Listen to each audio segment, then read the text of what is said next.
Assalamualaikum warahmatullahi wabarakatuh.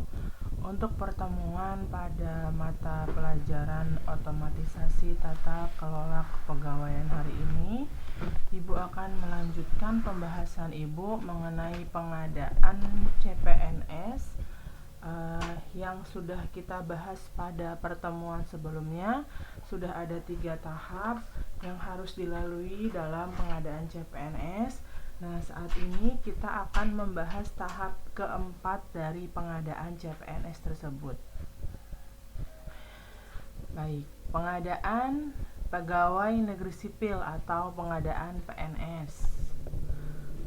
Tahap yang keempat yaitu ada seleksi dan pengumuman hasil seleksi.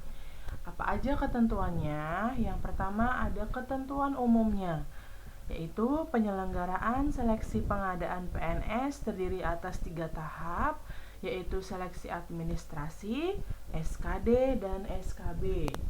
Yang kedua, seleksi administrasi. Ketentuan dalam seleksi administrasi ini yaitu yang pertama, panitia seleksi instansi melaksanakan seleksi administrasi terhadap seluruh dokumen pelamar yang telah melakukan registrasi. Jadi kalau nanti ada pembukaan lowongan CPNS atau pengadaan PNS, pertama itu panitia itu harus mengadakan seleksi administrasi terhadap calon-calon pegawai negeri sipil atau pelamar yang sudah melakukan registrasi pada situs BKN. Gitu. Setelah itu, setelah seleksi administrasi, pemeriksaan kelengkapan dokumen yang dilakukan dengan syarat yang ditentukan. Contoh, harus ada fotokopi KTP, skanan fotokopi KTP, kemudian fotokopi ijazah terakhir, ataupun yang lainnya. Selanjutnya, apabila dokumennya tidak memenuhi syarat, maka pelamar tadi dinyatakan tidak lulus seleksi administrasi. Kalau sudah tidak lulus seleksi administrasi, berarti sudah tidak bisa mengikuti seleksi selanjutnya. Selanjutnya, dokumen yang memenuhi syarat ataupun tidak memenuhi syarat diberi tanda atau kode yang berbeda. Selanjutnya, panitia seleksi instansi pengadaan wajib mengumumkan hasil seleksi secara terbuka melalui website instansi, surat kabar, atau yang lainnya yang bisa diakses dan dilihat oleh masyarakat luas. Yang selanjutnya, pengumuman bagi pelamar yang tidak lulus seleksi disertai dengan keterangan kenapa dia itu nggak lulus, gitu, supaya semuanya bisa fair atau adil dan terbuka. Selanjutnya, hasil penetapan pelamar yang lulus ataupun tidak lulus seleksi menjadi kewenangan ketua panitianya, jadi tidak bisa diganggu-gugat dan tidak bisa dipengaruhi oleh pelamar kalau memang syarat tidak lulusnya itu benar-benar sesuai dengan aturan. Selanjutnya, untuk mengikuti tahapan seleksi selanjutnya, pelamar yang lulus seleksi administrasi diberikan yang namanya kartu tanda peserta seleksi, lalu dia harus mencetak kartu tersebut untuk dibawa ketika seleksi selanjutnya dilaksanakan. Nah, kartu tanda tadi bisa diakses di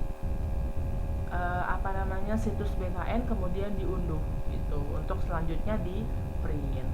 Yang selanjutnya, data pelamar yang telah dinyatakan lulus seleksi administrasi disampaikan kepada panitia seleksi nasional pengadaan PNS paling lambat 14 hari kerja sebelum pelaksanaan SKD, supaya peserta itu bisa persiapan, bisa belajar dulu, atau bisa melengkapi kelengkapan yang akan dibawa saat SKD berlangsung atau standar kompetensi dasar seleksi selanjutnya berlangsung. Seleksi kompetensi dasar yaitu seleksi yang dilakukan setelah seleksi administrasi. Kemudian bagi instansi yang menggunakan website BKN, ditentukan oleh panitia seleksi nasional pengadaan PNS, penyampaian data pelamar yang telah dinyatakan lulus seleksi administrasi dianggap diterima apabila instansi telah memberikan tanda penyelesaian secara elektronik. Yang selanjutnya, bagi instansi yang menggunakan website seleksi sendiri, penyampaian data pelamarnya dinyatakan lulus seleksi dikirim melalui sistem yang telah terintegrasi dengan situs BKN. Gitu. Jadi kalau instansi itu pengen mengumumkan hasil seleksinya lewat websitenya sendiri, website instansi itu sendiri, tidak melalui BKN, tetap harus terintegrasi atau terhubung dengan BKN. Jadi kalau misalnya pelamar itu pengen nyari di situs BKN, itu masih ketemu gitu, nggak membuat bingung si pelamar. Kan kalau situs nasional untuk pengadaan PNS itu kan semuanya dipegang oleh BKN, tapi bisa juga dengan beberapa ketentuan masing-masing instansi itu mengadakan pengumuman itu tuh lewat situsnya masing-masing. Misalnya instansi kementerian pendidikan, instansi kesehatan tuh mereka pengen bikin pengumuman masing-masing, itu boleh, tapi tetap harus terhubung dengan situs BKN. Kenapa seperti itu? Karena situs BKN adalah situs yang diketahui oleh orang banyak ketika akan melakukan pengadaan PNS. Jadi segala sesuatu itu pasti para pelamar itu mencarinya di BKN karena mereka menganggap bahwa BKN itu adalah badan tertinggi nasional dalam pengadaan CPNS. Selanjutnya, apabila terjadi perbedaan data pelamar yang telah dinyatakan lulus seleksi administrasi, harus disampaikan oleh oleh panitia seleksi instansi pengadaan PNS. Kalau misalnya ada perbedaan data pelamar. Yang terakhir, data pelamar yang telah dinyatakan lulus harus disampaikan oleh BKN. Kemudian pelamar yang lulus seleksi administrasi berhak mengikuti SKD, yaitu seleksi kompetensi dasar. Tadi adalah tahapan-tahapan yang dilalui dalam tahap seleksi administrasi. Intinya pelamar itu benar-benar harus memberikan data-data sesuai dengan yang diminta supaya nantinya dia bisa lulus, kemudian bisa mengikuti seleksi selanjutnya. Yang ketiga, ketentuan yang ketiga dalam seleksi dan pengumuman hasil seleksi. Yang pertama, materi SKD atau seleksi kompetensi dasar meliputi tes karakteristik pribadi umum dan tes wawasan kebangsaan yang dibuat panitia seleksi nasional pengadaan PNS. Materi tes karakteristik pribadi ini maksudnya adalah tes kemampuan dan kematangan pribadi. Jadi di situ tuh kita dikasih soal tentang kemampuan dan kematangan pribadi kita. Kira-kira kita tuh siap kerja nggak? Nah, nantinya untuk dinilai berapa nilai kita tentang tes karakteristik pribadi nanti. Kemudian karakteristik tes umum ini maksudnya adalah tes intelijensi umum, yaitu tes intelijensi yang disusun untuk menilai tingkat kecerdasan kita. Yang terakhir ada yang namanya tes wawasan kebangsaan, yaitu tes yang digunakan untuk menilai penguasaan pengetahuan dan kemampuan kita dalam mengimplementasikan nilai-nilai pilar kebangsaan Indonesia. Isinya biasanya soal-soalnya tentang Pancasila atau PKN atau PPKN. Itu adalah tes wawasan kebangsaan. Kemudian yang kedua, pelaksanaan SKD. Pelaksanaan SKD diumumkan secara terbuka melalui website instansi, surat kabar, atau yang lainnya. Intinya yang bisa diakses oleh masyarakat luas. Kemudian pengumuman SKD-nya itu sekurang-kurangnya memuat apa aja, memuat hari, memuat tanggal, memuat waktu, dan tempat pelaksanaannya tuh di mana. Jadi saat diadakan pengumuman SKD itu harus sudah ada harinya kapan, tanggalnya kapan, dan waktunya kapan, serta tempatnya di mana. Nah, nanti saat kita melihat pengumuman itu juga dicantumkan oleh panitia apa aja yang harus kita bawa saat pelaksanaan SKD dan tata tertibnya apa aja. Gitu. Kemudian dalam pelaksanaan SKD ini juga panitia wajib menyediakan sarana dan prasarana yang memadai sehingga nantinya memudahkan peserta untuk mengikuti pelaksanaan SKD, termasuk peserta yang disabilitas atau memerlukan kebutuhan khusus gitu dalam pelaksanaan. Contoh peserta yang tunanetra, tunawicara dan lainnya itu kan adalah peserta yang menyandang disabilitas. Nah, itu juga panitia harus menyediakan sarana dan prasarananya. Kemudian saat nanti akan dilaksanakan SKD itu panitia itu sebelumnya harus mencocokkan kartu tanda peserta yang sudah di-print di awal tadi dengan KTP yang dibawa saat pelaksanaan SKD.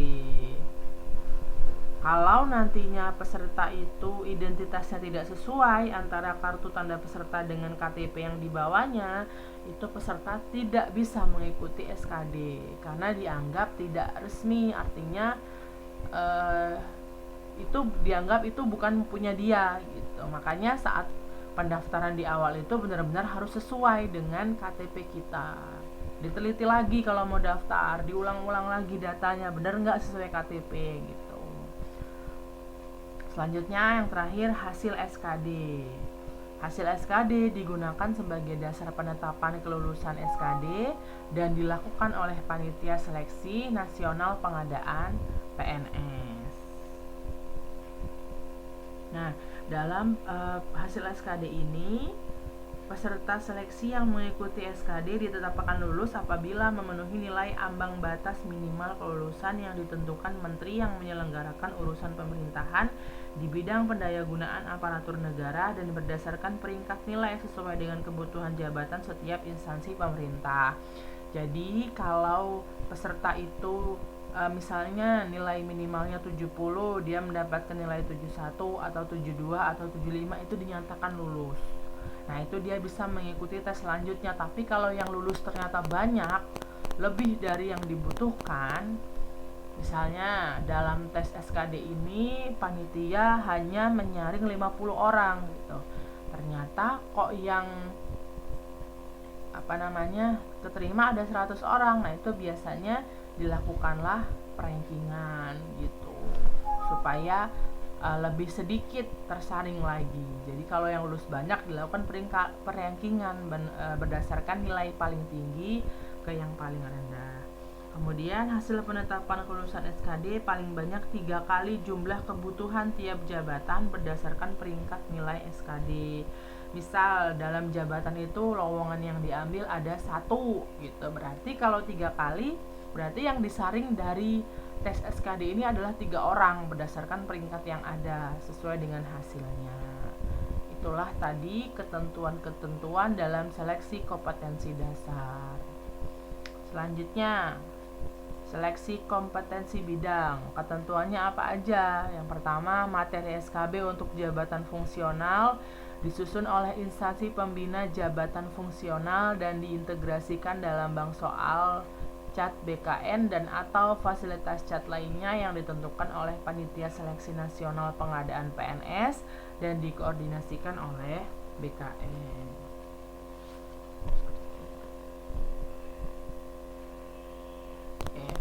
Pelaksanaan SKB dilaksanakan oleh Panitia Seleksi Instansi Pengadaan PNS dan diumumkan secara terbuka menggunakan media yang mudah diketahui masyarakat luas. Kemudian dalam pengumuman SKB juga sekurang-kurangnya memuat hari, tanggal, waktu, dan tempat nantinya itu SKB dilaksanakan di mana gitu. SKB ini dilakukan untuk apa sih? Yaitu untuk menilai kesesuaian kompetensi bidang yang dimiliki oleh peserta seleksi dengan standar kompetensi bidang sesuai kebutuhan jabatan. Jadi kalau misalnya dalam jabatan itu yang lowong adalah guru SD atau sekolah dasar. Nah, nanti dalam SKB itu dilakukanlah tes kira-kira si peserta yang lolos tadi SKD tadi sesuai nggak nih dengan kebutuhan jabatan yang diminta ya dengan PGSD tadi gitu.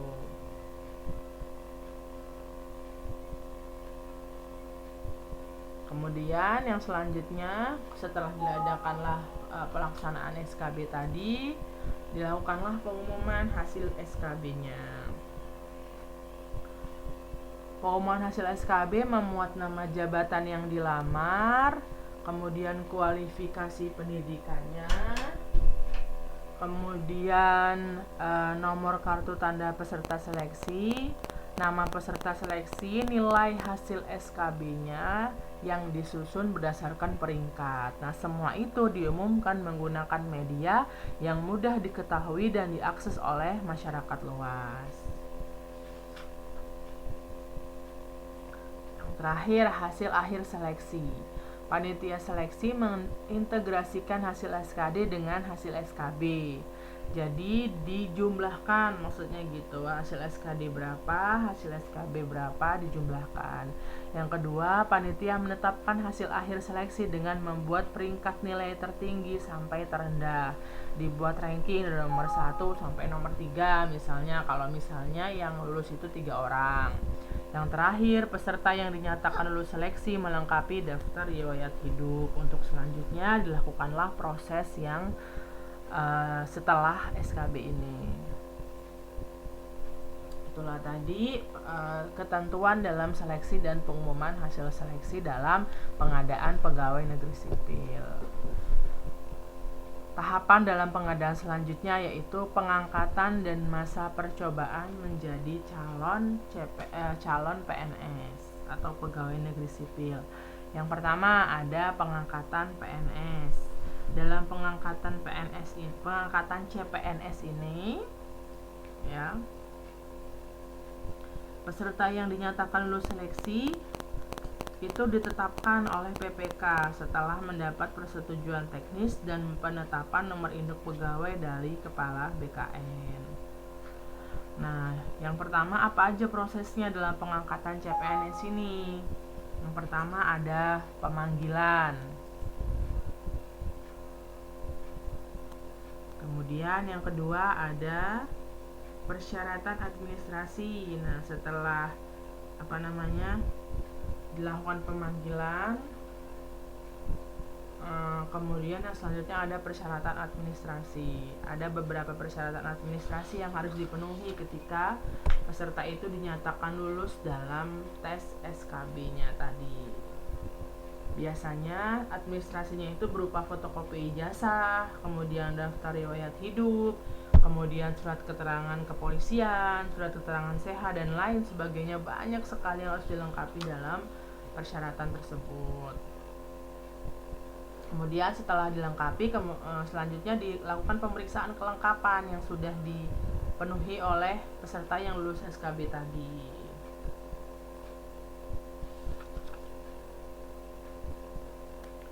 Nah, kalau misalnya sudah lulus, baru nanti dilakukanlah masa percobaan. Masa percobaan ini maksudnya adalah ketika CPNS dinyatakan lulus, kemudian dia sudah ditetapkan mau bekerja di mana. Nah, itu ada yang namanya masa percobaan. Biasanya dalam masa percobaan ini CPNS tadi belum mendapatkan gaji penuh gitu, baru 80% dari gaji yang harus dia terima. Nah, kira-kira di masa percobaan ini si CPNS yang diangkat tadi bisa nggak nih melaksanakan tugasnya, bisa nggak nih dia memenuhi tanggung jawabnya yang seharusnya seperti apa. Nah, ini nanti dicak secara berkala oleh panitianya, oleh pihak pemerintah yang bertugas untuk menilai dia, yang bertugas untuk mengawasi cara kerjanya. Nah, kalau misalnya dia sudah memenuhi persyaratan dalam masa percobaan itu, kemudian dilihat kok cara kerja dia bagus, barulah beberapa 1 tahun kemudian, biasanya berapa bulan gitu loh kalau nggak salah untuk melaksanakan masa percobaan ini. Kalau misalnya dia lulus, dia sesuai, bisa melaksanakan tugas dan fungsinya dalam jabatan itu sesuai dengan yang ditentukan, berarti nanti barulah dilakukanlah pengangkatan menjadi PNS. Nah, dalam masa percobaan itu juga sudah ada pendidikan dan pelatihan ya. Jadi sudah dilatih dulu sebelumnya. Sudah dididik supaya dia bisa menjadi PNS yang sesuai dengan yang dibutuhkan nantinya ketika bekerja. Selanjutnya, setelah adanya pengangkatan menjadi PNS, dilakukanlah pengawasan dan pengendalian. Pengawasan dan pengendalian ini tetap diawasi oleh Panitia Seleksi Nasional Pengadaan PNS-nya. Nah, biasanya panitia-panitia ini menerima laporan dari masyarakat sekitar atau dari pimpinan yang bersangkutan tempat dia bekerja. Dan selanjutnya ada yang namanya pembiayaan dalam percobaan menjadi CPNS tadi. Nah, biaya yang diperlukan itu untuk pelaksanaan pengadaan calon PNS instansi pusat yang dibebankan pada APBN masing-masing instansi. Nah, pembiayaan ini juga untuk pembayaran gaji calon PNS baik itu di tingkat pusat maupun di tingkat daerah. Kalau di tingkat pusat, pembiayaan gajinya itu oleh APBN.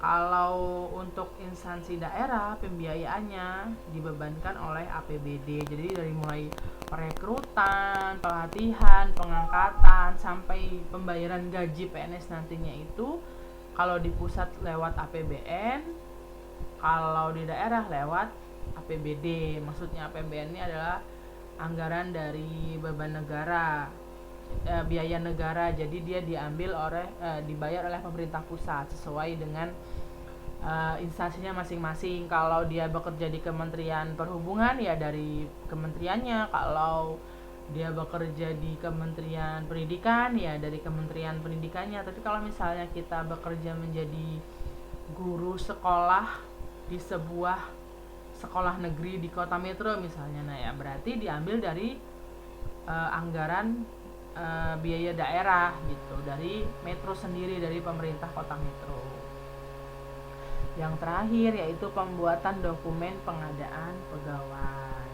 Nah, dalam proses pengadaan pegawai ini diperlukan pencatatan dan pendokumentasian kegiatan sehingga menghasilkan dokumen yang nantinya dapat dijadikan alat bukti yang otentik yang sangat penting bagi penyelenggaraan kegiatan pengadaan pegawai ataupun bagi calon pegawai. Jadi semua prosesnya dari mulai pengadaan, perekrutan, pengangkatan, itu semuanya dilakukanlah pembuatan dokumen gitu supaya nantinya bisa dijadikan data yang otentik ketika terjadi sesuatu di tengah jalan. Misalnya ada masalah, kok katanya ijazah PNS yang diangkat kemarin kok nggak resmi atau bodong. Nah, itu nanti dokumen pengangkatan tadi dari mulai perekrutan, seleksi dan lain sebagainya itu bisa dijadikan bukti gitu ketika ada kasus yang terjadi di tengah jalan dalam yang menimpa si PNS yang sudah diangkat ini gitu. Itulah tadi pembahasan Ibu mengenai pengadaan pegawai negeri sipil. Kalau misalnya kalian butuh referensi lain, kalian bisa cari di internet, bisa cari di YouTube, bisa cari di Google, itu tentang pengadaan PNS itu seperti apa, itu ada. Kalaupun nanti kalian masih ada yang ingin tanyakan, silakan japri ke Ibu.